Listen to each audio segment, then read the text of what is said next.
Well, here I am about 300 yards or so from the Good Shepherd Worship Center, tucked away in the middle of the South Point Business Park in a place that's known as the Neely Family Slave Cemetery. It's a graveyard, really. And although the Charlotte area didn't have some of the enormous kind of cotton plantations that they had down in Alabama and Mississippi, nevertheless, the Neely farm was a big operation, and it took 24 slaves at its heyday to keep it running. And they tell us that there are about 40 to 50 slaves who are buried in here. And I look at that and I think of those numbers, and I just think of all the history that's buried in this place.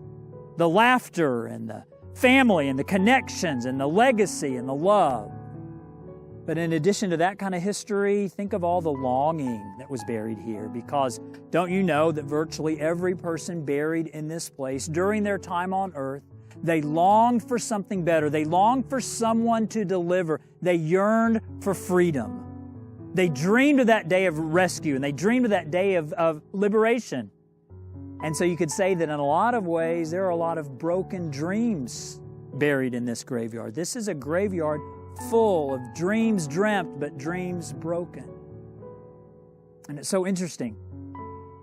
In the way that Matthew tells the story of Jesus, that's where he begins his biography of the Savior, in a graveyard full of broken dreams, because Matthew begins with what's called a genealogy, which is nothing more than a trip to Jesus' family graveyard.